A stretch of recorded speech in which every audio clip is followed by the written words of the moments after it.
ನಮಸ್ಕಾರ ಸ್ನೇಹಿತರೆ, ನಮ್ಮನೆ ರುಚಿಗೆ ನಿಮಗೆಲ್ಲರಿಗೂ ಸ್ವಾಗತ. ಅವರೆಕಾಳದೇ ರೆಸಿಪಿಗಳನ್ನು ತೋರಿಸ್ತಾ ಇರುವಾಗ ಅವರೆಕಾಳು ಉಪ್ಪಿಟ್ಟು ರೆಸಿಪಿ ತೋರಿಸ್ತಾ ಇರೋಕ್ಕೆ ಸಾಧ್ಯ ಇಲ್ಲ ಅಲ್ವಾ? ಅವರೆಕಾಳು ಉಪ್ಪಿಟ್ಟು ಹೇಗೆ ತಯಾರಿಸೋದು ಅಂತ ನೋಡೋಣ. ಇದು ನಾನು ತಯಾರಿಸುವಂಥ ವಿಧಾನ. ತುಂಬ ಜನ ಏನು ಮಾಡ್ತಾರೆ, ಈರುಳ್ಳಿ ಜೊತೆ ಕೆಲವು ತರಕಾರಿಗಳನ್ನು ಹಾಕ್ಕೊಂಡು ಸ್ವಲ್ಪ ಅವರೆಕಾಳನ್ನು ಹಾಕಿ ಉಪ್ಪಿಟ್ಟು ತಯಾರಿಸ್ತಾರೆ. ನನ್ನ ಪ್ರಕಾರ ಅವರೆಕಾಳು ಉಪ್ಪಿಟ್ಟು ಅಂದರೆ ಅವರೆಕಾಳು ಅಷ್ಟೇ ಬಳಸಬೇಕು ಅನ್ನೋದು ನನ್ನ ಅಭಿಪ್ರಾಯ. ನೀವೇನು ಅನ್ಕೋತೀರಾ? ನೀವು ಹೇಗೆ ತಯಾರಿಸ್ತೀರಾ ಅಂತ ನನಗೆ ಕಾಮೆಂಟ್ ಮಾಡಿ ತಿಳಿಸಿ. ಅವರೆಕಾಳು ಉಪ್ಪಿಟ್ಟು ಹೇಗೆ ತಯಾರಿಸೋದು ಅಂತ ನೋಡೋಣ. ಮೊದಲು ಕುಕ್ಕರ್ಗೆ ಎಳೆಯದಾಗಿರುವಂಥ ಅವರೆಕಾಳನ್ನು ಹಾಕ್ಕೊಂಡು ಇದಕ್ಕೆ ಸ್ವಲ್ಪ ಉಪ್ಪನ್ನು ಸಹ ಸೇರಿಸಿ ನೀರು ಹಾಕಿ ಒಂದೆರಡು ವಿಜಿಲ್ ಕೂಗಿಸ್ಕೊಳ್ಳೋಣ. ಕುಕ್ಕರ್ ಒಂದೆರಡು ವಿಜಿಲ್ ಕೂಗಿದ್ಮೇಲೆ ಇದನ್ನು ಪೂರ್ತಿಯಾಗಿ ತಣ್ಣಗಾಗಿ ಬಿಟ್ಬಿಡೋಣ. ಪ್ರೆಷರ್ ಪೂರ್ತಿ ಇಳೀಲಿ. ಈಗ ಒಂದು ಬಾಣಲೆಗೆ 2-3 ದೊಡ್ಡ ಚಮಚ ಎಣ್ಣೆ ಹಾಕ್ಕೊಳ್ಳೋಣ. ಇದ್ರ ಜೊತೆಗೆ 2 ಅಥವಾ 3 ದೊಡ್ಡ ಚಮಚ ಅಷ್ಟು ತುಪ್ಪ ಸಹ ಸೇರಿಸ್ಕೊಳ್ಳೋಣ. ಇದೆರಡನ್ನೂ ಸ್ವಲ್ಪ ಬಿಸಿ ಆಗೋಕ್ಕೆ ಬಿಟ್ಬಿಡೋಣ. ತುಪ್ಪ ಮತ್ತು ಎಣ್ಣೆ ಎರಡೂ ಚೆನ್ನಾಗಿ ಬಿಸಿ ಆದಮೇಲೆ ಇದಕ್ಕೆ 1 ದೊಡ್ಡ ಚಮಚ ಸಾಸಿವೆ ಹಾಕ್ಕೊಳ್ಳೋಣ. ಸಾಸಿವೆ ಚೆನ್ನಾಗಿ ಚಟಪಟ ಅಂದಲಿ. ಸಾಸಿವೆ ಚಟಪಟ ಅಂದಮೇಲೆ ಇದಕ್ಕೆ 1 ದೊಡ್ಡ ಚಮಚ ಕಡಲೆಬೇಳೆ, 1 ದೊಡ್ಡ ಚಮಚ ಉದ್ದಿನಬೇಳೆ, ಸ್ವಲ್ಪ ಕರಿಬೇವು, 6-8 ಹಸಿರು ಮೆಣಸಿನ್ಕಾಯಿನ ಉದ್ದುದ್ದಕ್ಕೆ ಕಟ್ ಮಾಡಿ ಹಾಕ್ಕೊಳ್ಳೋಣ. ಇದಿಷ್ಟು ಪದಾರ್ಥಗಳನ್ನು ಎಣ್ಣೆಗೆ ಹಾಕ್ಕೊಂಡ್ಮೇಲೆ ಲೋ ಫ್ಲೇಮಲ್ಲೇ ಇದನ್ನು ಸ್ವಲ್ಪ ಹೊತ್ತು ಫ್ರೈ ಮಾಡ್ಕೊಳ್ಳೋಣ. ನೀವು ಇನ್ನೂ ಇದಕ್ಕೆ ಬೇಕಾದರೆ ಶುಂಠಿನ ತುರಿದು ಹಾಕ್ಕೋಬೋದು, ಜೀರಿಗೆ ಸಹ ಹಾಕ್ಕೋಬೋದು. ನಾನಿಲ್ಲಿ ಜೀರಿಗೆ ಮತ್ತು ಮೆಣಸನ್ನು ಕುಟ್ಟು ಪುಡಿ ಮಾಡಿ ಹಾಕ್ಕೋತಾ ಇರೋದ್ರಿಂದ ಜೀರಿಗೆ ಅಥವಾ ಶುಂಠಿ ಏನೂ ಹಾಕ್ಕೊಂಡಿಲ್ಲ. ಇಲ್ಲಿ ಒಗ್ಗರಣೆನ 1 ನಿಮಿಷ ಕಲಿಸ್ಕೊಂಡ್ಮೇಲೆ ಇದಕ್ಕೆ ನಾವೇನು ಬೇಯಿಸಿಟ್ಕೊಂಡಿದ್ವಲ್ಲ ಅವರೆಕಾಳು, ಆ ಅವರೆಕಾಳನ್ನು ನೀರು ಸಮೇತವಾಗಿ ಹಾಕ್ಕೊಳ್ಳೋಣ. ಹಾಗೆಯೇ ಅವರೆಕಾಳು ಹಾಕ್ಕೊತಿದ್ದಂಗೆ ಇದಕ್ಕೆ ಬಿಸಿನೀರು ಹಾಕ್ಕೊಳ್ಳೋಣ. ನಾನು ಇಲ್ಲಿ ನೀರನ್ನು ಬಿಸಿಯಾಗಿ ಕುದಿಸಿಟ್ಕೊಂಡಿದ್ದೆ. ಆ ಕುದಿತಾ ಇರೋವಂಥ ನೀರನ್ನೇ ಹಾಕ್ಕೊಂಡಿದ್ದೀನಿ. ಯಾವುದೇ ಕಾರಣಕ್ಕೂ ತಣ್ಣಗಿರೋಂಥ ನೀರನ್ನು ಹಾಕ್ಕೊಳ್ಳೋಕೆ ಹೋಗಬೇಡಿ, ಬಿಸಿನೀರನ್ನೇ ಹಾಕ್ಕೋಬೇಕು. ನೀರನ್ನು ಅಳತೆ ಮಾಡಿ ಹಾಕ್ಕೊಂಡ್ಮೇಲೆ ಇದಕ್ಕೆ ರುಚಿಗೆ ತಕ್ಕಷ್ಟು ಉಪ್ಪನ್ನು ಸಹ ಸೇರಿಸ್ಕೊಳ್ಳೋಣ. ನಾವು ಕಾಳಿಗೂ ಸ್ವಲ್ಪ ಉಪ್ಪು ಹಾಕಿರ್ತೀವಿ, ಅದನ್ನು ಜ್ಞಾಪಕದಲ್ಲಿ ಇಟ್ಕೊಂಡು ಇನ್ನೊಂದು ಸ್ವಲ್ಪ ಉಪ್ಪು ಸೇರಿಸ್ಕೋಬೇಕು. ಹಾಗೆಯೇ ಸ್ವಲ್ಪ ಬೆಲ್ಲ ಸಹ ಹಾಕ್ಕೊಳ್ಳೋಣ. ನಾನಿಲ್ಲಿ ಒಂದು ಕುಟಾಣಿಗೆ 1.5 ದೊಡ್ಡ ಚಮಚ ಕಾಳು ಮೆಣಸನ್ನು ಹಾಕ್ಕೊಂಡು ಕುಟ್ಬಿಟ್ಟು ಪುಡಿ ಮಾಡ್ಕೋತಾ ಇದ್ದೀನಿ. ಅದೇ ರೀತಿಯೇ 1.5 ದೊಡ್ಡ ಚಮಚ ಜೀರಿಗೆನೂ ಸಹ ಹಾಕ್ಕೊಂಡು ಕುಟ್ಟಿ ಪುಡಿ ಮಾಡ್ಕೋತೀನಿ.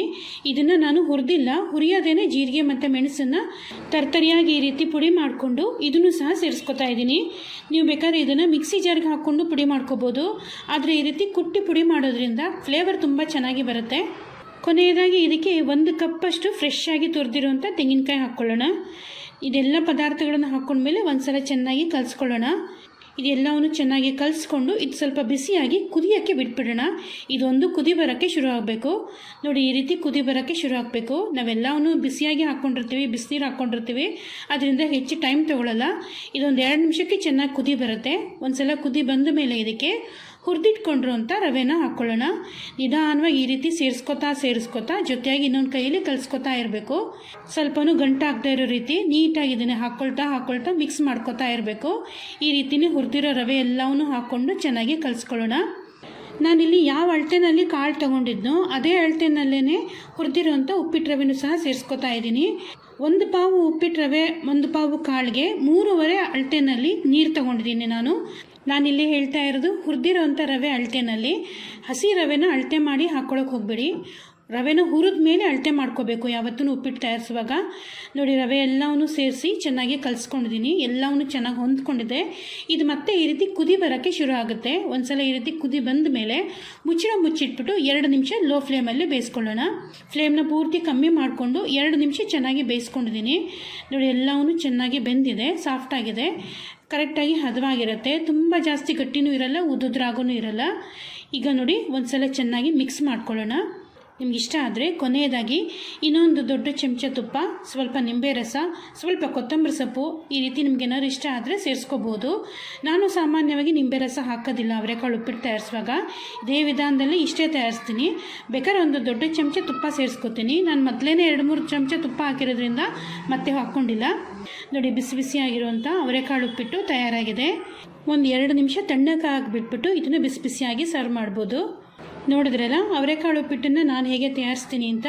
ಈ ವಿಧಾನ ಫಾಲೋ ಮಾಡಿಕೊಂಡು ನೀವು ಒಂದು ಸಲ ಟ್ರೈ ಮಾಡಿ ನೋಡಿ. ಹೇಗೆ ಅನ್ನಿಸ್ತು ಅಂತ ನನಗೆ ಕಾಮೆಂಟ್ ಮಾಡಿ ತಿಳಿಸೋದನ್ನು ಮಾತ್ರ ಮರಿಬೇಡಿ. ಸಾಮಾನ್ಯವಾಗಿ ಅವರೆಕಾಳು ಉಪ್ಪಿಟ್ಟು ಅಂದರೆ ತುಂಬ ಜನ ಅಕ್ಕಿ ತರಿನ ಬಳಸಿ ತಯಾರಿಸ್ತಾರೆ. ಅಡುಗೆಯವ್ರು ತಯಾರಿಸಿದ್ರೆ ಬನ್ಸಿ ರವೆನ ಬಳಸ್ತಾರೆ. ನಾನಿಲ್ಲಿ ಉಪ್ಪಿಟ್ಟು ರವೆನ ಬಳಸಿ ತಯಾರಿಸಿದ್ದೀನಿ. ಉಪ್ಪಿಟ್ಟು ರವೆ ಬಳಸಿ ತಯಾರಿಸಿದ್ರೂ ಚೆನ್ನಾಗಿರುತ್ತೆ, ಟೇಸ್ಟ್ ತುಂಬ ರುಚಿಯಾಗಿರುತ್ತೆ. ಒಂದು ಸಲ ಈ ವಿಧಾನದಲ್ಲಿ ಟ್ರೈ ಮಾಡಿ ನೋಡಿ, ಖಂಡಿತ ಇಷ್ಟಪಡ್ತೀರಾ.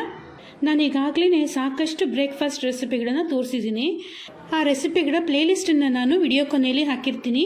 ನಿಮ್ಗೆ ಇಷ್ಟವಾದದ್ದನ್ನು ನೋಡಿ ಟ್ರೈ ಮಾಡಿ. ಯಾವುದು ನಿಮಗೆ ಇಷ್ಟ ಆಯಿತು, ಯಾವುದು ನಿಮಗೆ ಹೇಗೆ ಅನ್ನಿಸ್ತು ಅಂತ ನನಗೆ ಕಾಮೆಂಟ್ ಮಾಡಿ ತಿಳಿಸೋದನ್ನು ಮಾತ್ರ ಮರಿಬೇಡಿ. ನನ್ನ ವಿಡಿಯೋ ಇಷ್ಟ ಆಗಿದ್ದರೆ, ರೆಸಿಪಿ ಚೆನ್ನಾಗಿ ಅನಿಸಿದರೆ ಲೈಕ್ ಮಾಡಿ. ನಿಮ್ಮ ಫ್ರೆಂಡ್ಸ್ಗೆ, ರಿಲೇಟಿವ್ಸ್ಗೆ ನನ್ನ ವಿಡಿಯೋನ ಶೇರ್ ಮಾಡಿ. ನನ್ನ ಚಾನಲ್ಗೆ ಇನ್ನೂ ಸಬ್ಸ್ಕ್ರೈಬ್ ಮಾಡ್ಕೊಂಡಿಲ್ಲ ಅಂದರೆ ಈಗಲೇ ಸಬ್ಸ್ಕ್ರೈಬ್ ಮಾಡ್ಕೊಳ್ಳಿ. ಮುಂದಿನ ವಿಡಿಯೋಗಳಲ್ಲಿ ಭೇಟಿಯಾಗೋಣ. ನಮಸ್ಕಾರ.